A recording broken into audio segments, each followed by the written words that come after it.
আসসালামু আলাইকুম। এখন আমরা এডুকেশন 10C চ্যাপ্টারের 6 নম্বর দেখব। 10C চ্যাপ্টার 6 নম্বরের প্রথম ম্যাথটা যদি আমরা একটু তুলি, dx by root over x square plus 4x plus 13। আমি বলেছি এটা রুটের মধ্যে থাকুক বা এমনি এমনি থাকুক, নিচে যদি একটা দুই চলকের বহুপদী থাকে ওইটাকে আমরা সবসময় something square plus minus something square লিখি। একটা ব্র্যাকেটের যেটা আছে ওইটা হচ্ছে কনস্ট্যান্ট থাকে, আর একটা এক্স সম্বলিত একটা জিনিস থাকে নাকি, ওইটা এ প্লাস বি বা এ মাইনাস বি হোল স্কোয়ার এই ফরম্যাটটাই থাকে। কথা ক্লিয়ার কিনা? ওকে, তাহলে আমরা এখন কি করতে চাই, এখন কি দেখতে চাই, এখন কি দেখতে চাই, এখন দেখতে চাই কি করা যাইতে পারে।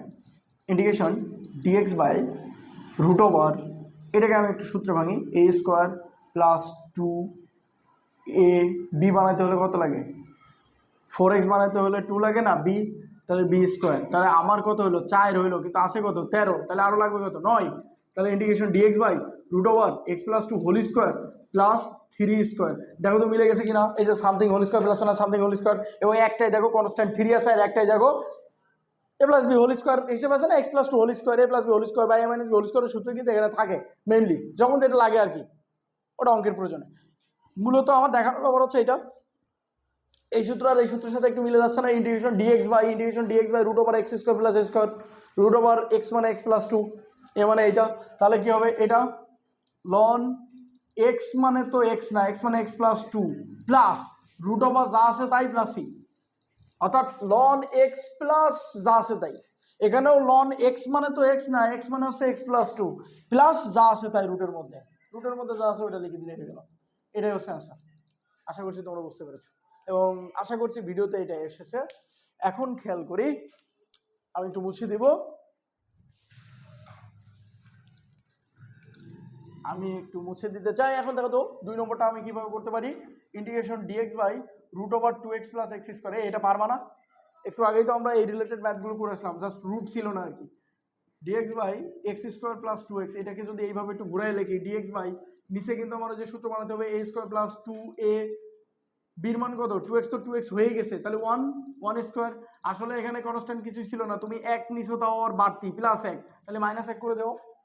এখন কি তুমি পারবা না dx by root over x plus 1 whole square minus 1 whole square, দেখো তো হয়ে গেছে কিনা। Integration dx by root over x square minus a square, এই ফর্মুলাটা চলে আসছে কিনা।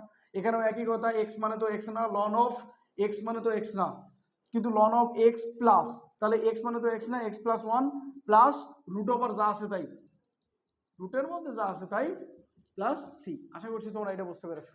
ক্লিয়ার কিনা? এই ক্লিয়ার কিনা, বুঝতে পারছো না? পারছো, যাই হোক মজা। ওকে, এখন খেয়াল করি